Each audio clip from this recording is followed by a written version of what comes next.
Jokin, tabernaz taberna hamburguesak dastatzen aritzen zara, eta harrigarria egiten zaigu. Sinistea hori lanbide bat izan daitekenek? Da lanbide moderno bat, ez? Lehen ez egoena, lehen sare sozialak ezin hain handiak, orain bai. Ni uste dut beharrezkoa gainera. Ikusteko, gaur egun igual da gehien bat ikusten duena jendeak, igual jakiteko gauzak eta guztia.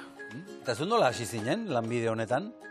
Berez, hasiera batean ezen lanbide bat, baizik eta dokumentatzeko zer jaten nuen, edo gustatzen zitzaiana, pertsonalean sare sozialeko nire kontu pribatu pertsonalean egiten nuena, igual hobeto txukunago, argiarekin, doterago saiatzen nintzen, eta gero eta gehiagotan saiatu, hobetzen da.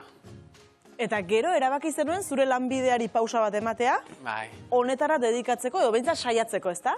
Bai, hartu nuen estentzia bat, justo ekainan honetan, berez naiz bigarren hezkuntzako irakaslea, marrazketa irakaslea, baina hori, saiatu naiz apostoa egitea honetara, eta ber ze gertatzen den.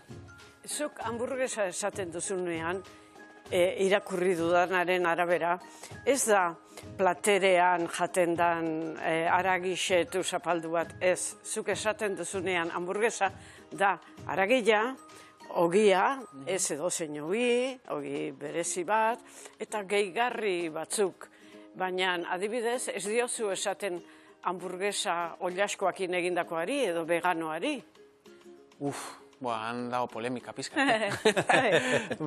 Igual, oliaskoari esan aldiot, hamburguesa dela, baina veganoari kostatzen zait. Baina, nahi baduzu behitu, bai, ondo. Beraz, hamburguesak aragia behar du. Niretzat bai, baina, jendeak nahi badu deitu hamburguesa edo playera, superondo. Negatik. Eta lanbidea da, esan duzu, ogibidea kasu honetan, nola egiten duzu lan egon? Ze lan egiten diozuzuk jatetxe bati, berak zuri ordaintzeko lan horregatik? Ez da, aholkularitza bada, edo zertan oinarritzen da?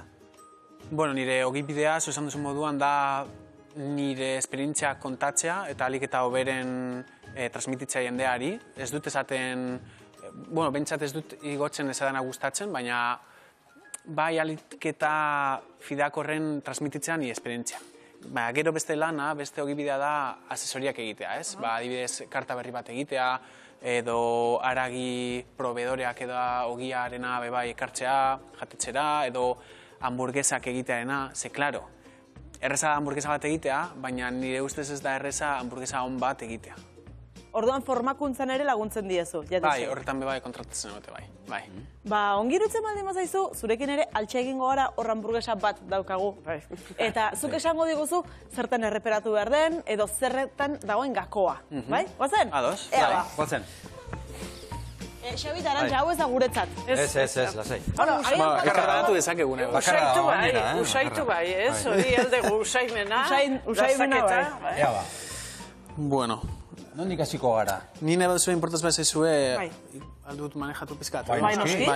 Niretzat hasierakoa da ikustea berba dago ogia pizkat, nola esaten da, tostau, ez? Ze, kasu honetan ez, edo bintzat ez da antzematen, ze horrelako bere saltzaketa ez dira traspatzatzen eta hamburguesa erdian ja ez da apurtzen. Ez da gertatu batzuetan.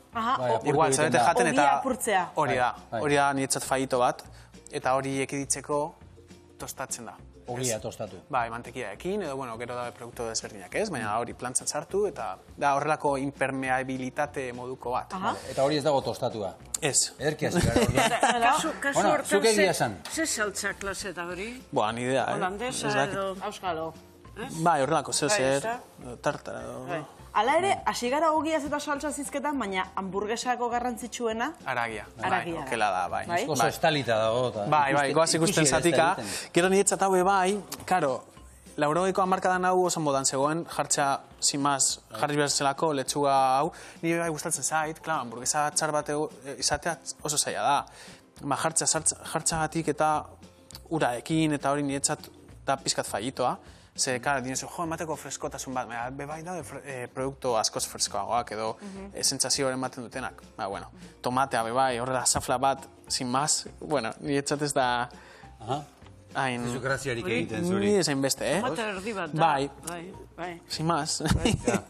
Eta, niretzat, garrantzitsuena ez, aragia da, baina, manipulatu dezakete. Bai, noski. Zer dauka aragia gainean? Hori tipula da, ez da? Nik uste du bai ez. Usaiaren arabera. Karamelizada, ez bai, usain eta bai. Eta gero, Hemen eman behar diot punto on bat, ze gazta dago funditua. Horrela... Aha, batzutan ez da egoten. Ez, niretzat da fallito bat. Bezarkatu behar du niretzat aragi egoteko uniformeago, ez egoteko zaporeak hain sakabanatuta, ez? Moztuko dut igual ikusteko, zein da pikada eta hori guztia. Berez kostatzen zait, pizkat moztea. Esango dugu, orain moztu egingo dugula, baina zuri berez jateko etzaizula gustatzen hamburguesa moztea. Ez, gustatzen zait niretzako bada, bai jatea osorik. Osorik. Klaro, bideotarako horrela ikusten dabe bai, daukan puntua, edo pikada mota, edo koipe portzentaia, garrantzitsua dela. Baina, hemen ikusteko. Orain ikusiko dugu nola eginda dagoen. Bai, puntua eta pikada be bai. Zuri nola gustatzen zaizu? Ni hau baino askoz gutxiago eginda gustatzen zait, bai. Ikusten duzuen ez, izan da puntua. Eta ikusten dut pizkat apelmazatua. Ez pizkat gogor, edo orduan kostatuko litzadake jaten, ez da saia, ez da jatea ezur bat, ez? Baina, gero eta erosago beto. Ikusten baduzuen, ni nago apretatzen pizkat, eta berez izan barko litzateken horrelako mantekila bezala, ez? Ateratzea eta... Bigunagoa. Bigunago, bai. Behatza sartzeko errezago eta... Niretzat bai, niretzat hori da hoberena. Sin más, ez dut emango puntu bat, ez? Ez. Bueno, hamburguesa hau berez goxoa egoten da, baina horrela esan da. Ziur baietz, eta ziur, ez eke hamburguesa bat txarre egotea oso zaila da, niretzat. Bai. Ondo, ez da penko bat, ez da, ez? Noski. Sin más, niretzat ez da igual gourmet, supertop bat. Badauka zerrobetua. Bai, noski, denak bezala, Zer da zuretzat hamburguesa on bat? Zuk nolakoa nahiko zenuke platerean eduki orentxe? Ni adibidez, bete eskatzen duana lehenengoa da simpleena, cheeseburger bat, zorrelako antzeko bat, ez? Izango litzateke aragia, gazta, hori funditua bai, ogia tostatua, eta nahi duzun saltza, esan daiteke salsa burger edo ketchup edo barbakoa zikeran, eta hori dastatzeko batez aragia eta horren formatua eta hori guztia. Eta gero ja, txorakerien bat, igual, gaur egun modan dauden saltza modernoak. Saltza gozoak eta... Hori polita da, gustatzen zait, frogatxarren, ez? Zer desberdina.